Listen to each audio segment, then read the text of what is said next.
ഞാൻ എപ്പോഴാണോ നാട്ടിലേക്ക് വരുന്നത് അപ്പം മാത്രമായിരുന്നു. പിന്നെ അധികവും വിളിക്കുന്നവരെ ഞാൻ നിരുത്സാഹപ്പെടുത്തുമായിരുന്നു. ഞാൻ ഇങ്ങനെ ഒരു പ്ലാനൊന്നും ഇല്ല, അതുകൊണ്ട് പിന്നെ ഇങ്ങനെ അങ്ങനെ അങ്ങനെ തന്നെ പറയായിരുന്നു ഞാൻ. പിന്നെ ഇന്റർവ്യൂസിലാണെങ്കിലും ചോദിക്കുമ്പം ഞാൻ പലപ്പോഴും നമുക്ക് നോക്കാം അങ്ങനെ പറഞ്ഞിട്ടുണ്ടായിരുന്നുള്ളൂ. പിന്നെ ഇതൊരു നിമിത്തം പോലെ അങ്ങനെ വന്നതാണ് ഒരുത്തി. അപ്പൊ ഒരുത്തി കഴിഞ്ഞിട്ട് ഇപ്പം എനിക്ക് തോന്നുന്നു റിലീസായിട്ട് ഒരു വർഷമായി. അപ്പൊ ഇപ്പോ ഒരു വർഷത്തിന് ശേഷമാണ് ശരിക്കും ഞാൻ അടുത്ത സിനിമയായിട്ട് വരുന്നത്. അപ്പൊ അങ്ങനെ ഗ്യാപ്പ് എടുത്ത് തന്നെ സിനിമ ചെയ്യുന്നുള്ളൂ.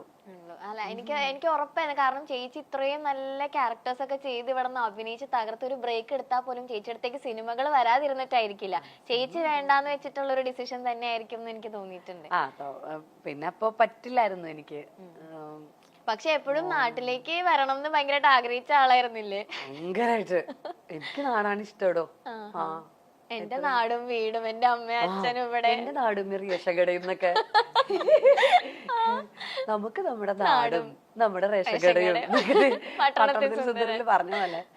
എനിക്ക് എന്താ അറിയില്ല, ഇവിടുത്തെ ഈ കുത്തിത്തിരിപ്പും ഈ കുണ്ടുകുഴിയും ഒക്കെ എനിക്ക് ഭയങ്കര ഇഷ്ടമാണ്.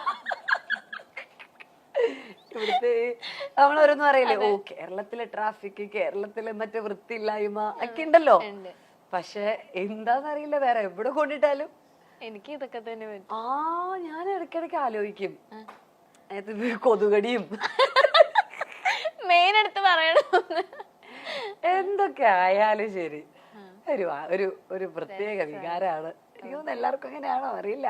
അല്ല, കുറെ ആൾക്കാര് എന്റെ കസിൻസ് ഒക്കെ തന്നെ UK പോയിട്ട് അവരവിടെ വീട് മേടിച്ച് സെറ്റിൽ ആവുക. അപ്പൊ നമ്മൾ ഇവിടുന്ന് UK പോണല്ലോ, അവരിടയ്ക്കൊന്ന് നാട്ടിലേക്ക് വരുള്ളൂ.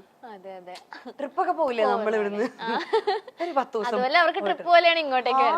അത്രേ ഉള്ളൂ. അപ്പൊ എനിക്ക് ഭയങ്കര പ്രശ്നമായിട്ടോ. എനിക്ക് ഭയങ്കര സഫക്കേഷനാ. ഞാൻ ചോദിക്കാം, നിങ്ങൾ എങ്ങനെ ഇത്രയും ദിവസം അവിടെ അഡ്ജസ്റ്റ് ചെയ്തു? ഒന്ന് പറഞ്ഞു തരുമോ? അല്ല, നിങ്ങൾക്ക് ബുദ്ധിമുട്ടില്ല, നിങ്ങൾക്ക് നാട്ടിലോട്ട് വരാൻ കൊതിയാവില്ലേ എന്നൊക്കെ ചോദിക്കും. അവർക്കൊരു കുഴപ്പമില്ല, എനിക്കാണ് കുഴപ്പം. അച്ഛനും അമ്മയും എന്ത് ബഹളാണെങ്കിലും ലൊക്കേഷനിലൊക്കെ വെച്ചിട്ട് രാവിലെ ഷൂട്ട് ഉണ്ടാവുമല്ലോ. സൺറൈസ് ഒക്കെ ആന്ന് പറയുമ്പോഴത്തേക്ക് നേരത്തെ പോകണം. അപ്പൊ രാവിലെ എന്നെ കുത്തി ഉണത്തു അച്ഛ 5 മിനിറ്റ് വീണ്ടും ഉറങ്ങും. വീണ്ടും 5 മിനിറ്റ് കഴിയുമ്പോ അവർ അച്ഛൻ ഒരു 5 മിനിറ്റ് കൂടെ കഷ്ടമുണ്ട് എന്നൊക്കെ പറഞ്ഞ് കരഞ്ഞ് ഒരു 1.5 മണിക്കൂർ എടുക്കും. എന്നെ ഒന്ന് പൊക്കി പിന്നെ തന്നെ കുത്തി തിരുക്കി പല്ല് തേപ്പിച്ച്. ഇതൊക്കെ വലുതായതിനു ശേഷമാണെന്ന് നിങ്ങൾ ആലോചിക്കണം. ഇപ്പൊ കുട്ടികളൊക്കെ ഒറ്റയ്ക്ക് സിനിമയ്ക്ക് പോകുന്ന അഭിനയിക്കുന്ന സമയം അന്ന് അച്ഛന്റെ അമ്മയുടെയും കൂടെ പോയി അരുത്തിയെല്ലാം കാണിച്ച് ഞാൻ അഭിനയിച്ചോണ്ടിരുന്നത്. അങ്ങനെ ഒക്കെ ആയ ഞാൻ ഇതൊരു സുപ്രഭാതത്തില് നമ്മൾ നാളെ എണീറ്റ് അങ്ങ് അമ്മയാവുകയാണല്ലോ.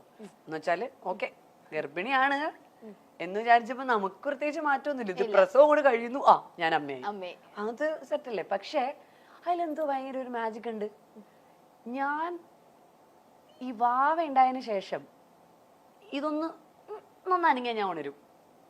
മറ്റേത് എന്നെ തന്നെ മാറ്റി കിടത്തിയാ ഞാൻ അറിയില്ല. എന്തെങ്കിലും പൊക്കിയെടുത്ത് മറ്റേ ലാസർ മുതലാളിയെ കൊണ്ടുപോയില്ലേ ഫ്രണ്ട്സില്, അതുപോലെ കൊണ്ടുപോയാൽ പോലും ഞാൻ അറിയത്തില്ല. പക്ഷെ ഞാൻ ഒരു കുഞ്ഞു ശബ്ദം കേട്ടാൽ അപ്പൊ ഉണരും. അതിപ്പോഴും അപ്പോഴാണ് എനിക്ക് മനസ്സിലായത്, yes, I have become A mother. അവിടെയാണ് ഞാൻ അമ്മയായി എന്നുള്ളത്. അല്ലാതെ എൻ്റെ ഒരു കാര്യത്തിൽ അമ്മയൊന്നുമില്ല.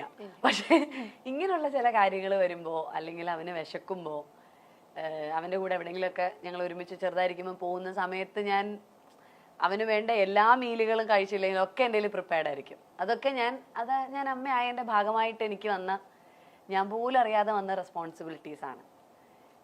ഉള്ളിൽ നിന്ന് വന്ന റെസ്പോൺസിബിലിറ്റി, ഉറക്കത്തിൽ വന്ന റെസ്പോൺസിബിലിറ്റിയാണ് എനിക്ക് മനസ്സിലാകത്തത്. എനിക്ക് അൺബിലീവബിൾ ആയിട്ടുള്ള ഇപ്പൊ ഞാനൊരു ചെറിയ അനക്കം കേട്ടാലും ഉണരും.